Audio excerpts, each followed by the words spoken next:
Welcome to Bible Fiber, where we are encountering the textures and shades of the biblical tapestry through 12 minor prophets, 2 reformers, and 1 exile.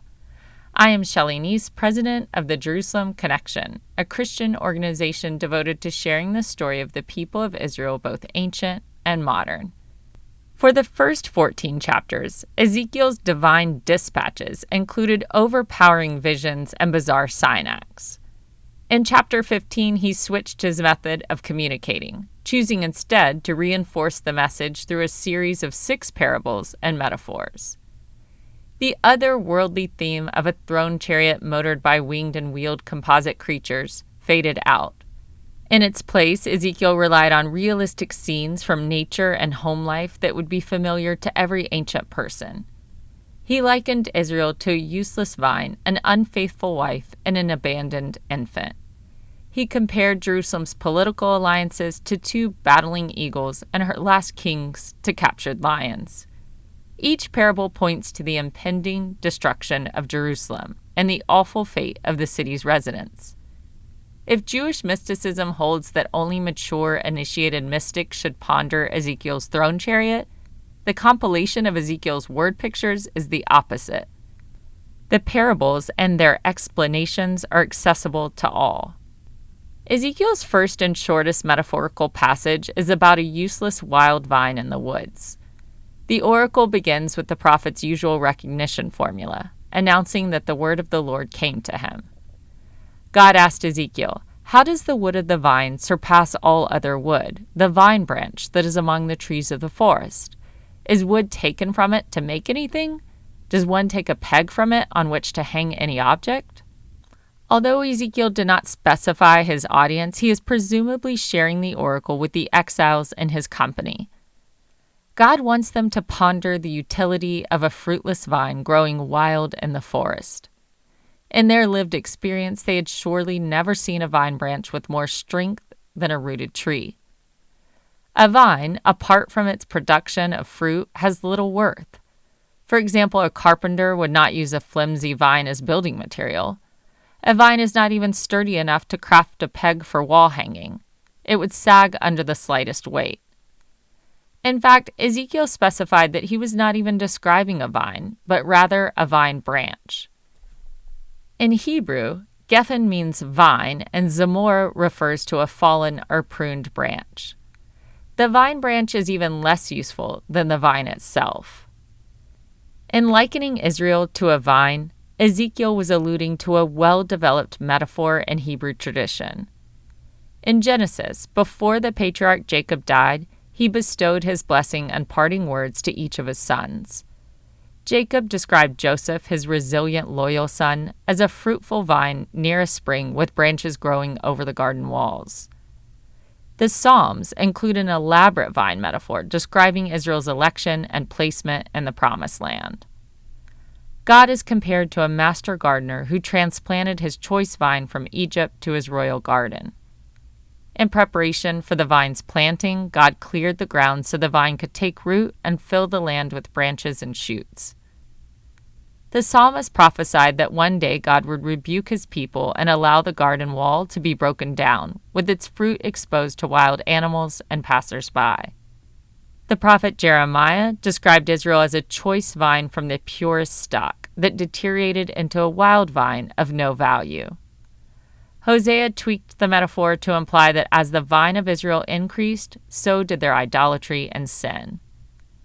In Isaiah's Song of the Vineyard, the prophet portrayed Israel as God's beloved vineyard on a very fertile hill. In anticipation of the vineyard's abundant yield, God built a watchtower to protect the harvest and hewed a wine vat. Unexpectedly, the vine yielded nothing but rotten grapes. According to God's original garden design, the vine of Israel was meant to abide in God by carrying out his commandments and building a loving and just society based on his design. Instead, their complacency and idolatry prohibited their spiritual fruitfulness. Ezekiel extended Isaiah's vine metaphor to its natural conclusion. In Isaiah, the corrupted vine only produced sour grapes, but at least it produced something. Ezekiel's vine was nothing but pruned branches littering the forest floor. To devalue the vine branches even further, Ezekiel described the branches as burned on both ends and charred in the middle. He rhetorically asked, when the fire has consumed both ends of it and the middle of it is charred, is it useful for anything? Once Ezekiel's rhetorical questions had the audience agreeing with the obvious truth that a charred vine branch is utterly useless, even as kindle, he revealed the spiritual significance of his message. Parables differ from allegory in that they start with an obvious surface meaning and then include the narrator's own interpretation. God declared through his prophet, "Like the wood of the vine among the trees of the forest, which I have given to the fire for fuel, so I will give the inhabitants of Jerusalem." If God is the vine dresser, no one could fault him for pruning the unproductive vine branches and tossing them into the fire. Vine dressers pruned their gardens once in the winter and once in the summer. If a branch did not produce quality fruit, they would cut it and discard it or bundle it as kindling wood.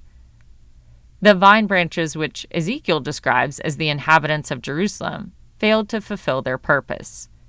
Their intended purpose was to exemplify a covenant relationship with the one true God. Ezekiel's explanation of the fate of the vine paralleled Jerusalem's actual history. He cautioned, although they escape from the fire shall still consume them. In 605 and 597 BCE, the Babylonian army attacked Jerusalem and deported its elite citizens. Those attacks were likely what Ezekiel had in mind when he described the fire that they had escaped. When he prophesied a coming fire that would succeed in consuming them, he was looking to the Babylonian destruction of Jerusalem in 586 BCE. On that day, God vowed to unleash his wrath upon the city, bringing total devastation and destruction. Ezekiel clarified that even though some vine branches would escape the fire, it was not a result of Yahweh's rescue, but a lucky escape. At some point, God would throw them back into the fire. In the previous chapter, Ezekiel had already explained that not all the escapees from Jerusalem should be mistaken for the remnant. So go back and listen to Ezekiel 14 if you want to hear more about Ezekiel's thoughts on the behavior of the escapees. The Bible's vine imagery did not start with Ezekiel, and it did not end with him.